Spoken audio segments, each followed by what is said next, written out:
32 ಕೋಟಿ 31.8 ನೋಡಿ, ಅವರು ಕಳೆದ 1 ವರ್ಷದ ಮೇಲೆ ಅವರು ಇದು ನಡೆದಿದೆ. ಸುಮಾರು 187 ಬಾರಿ ಅಕೌಂಟ್ ಅಲ್ಲಿ ಟ್ರಾನ್ಸಾಕ್ಷನ್ಸ್ ಆಗಿದಾವೆ. ಅವ್ರು ಯಾವಾಗಾದ್ರೂ ಹೇಳ್ಬೋದಾಗಿತ್ತು.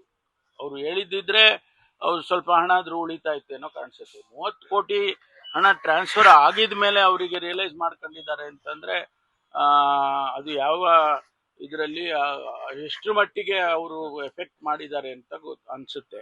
ಅದಕ್ಕೆ ಈಗ ಗೊತ್ತಾಗಿದೆ. ಅದನ್ನ ನಾವು ಸೀರಿಯಸ್ ಆಗಿ ತಗೊಂಡಿದೆ. ಯಾಕಂದ್ರೆ ಇದು ನಮ್ಮ ರಾಜ್ಯದಲ್ಲಂತೂ ಹೈಯೆಸ್ಟ್ ಎವರ್ ಇಷ್ಟು ದೊಡ್ಡ ಪ್ರಮಾಣದ ಡಿಜಿಟಲ್ ಅರೆಸ್ಟ್ ಹಣ ತಗೊಂಡಿರೋದು ಇದೇ ಮೊದಲನೇ ಬಾರಿ.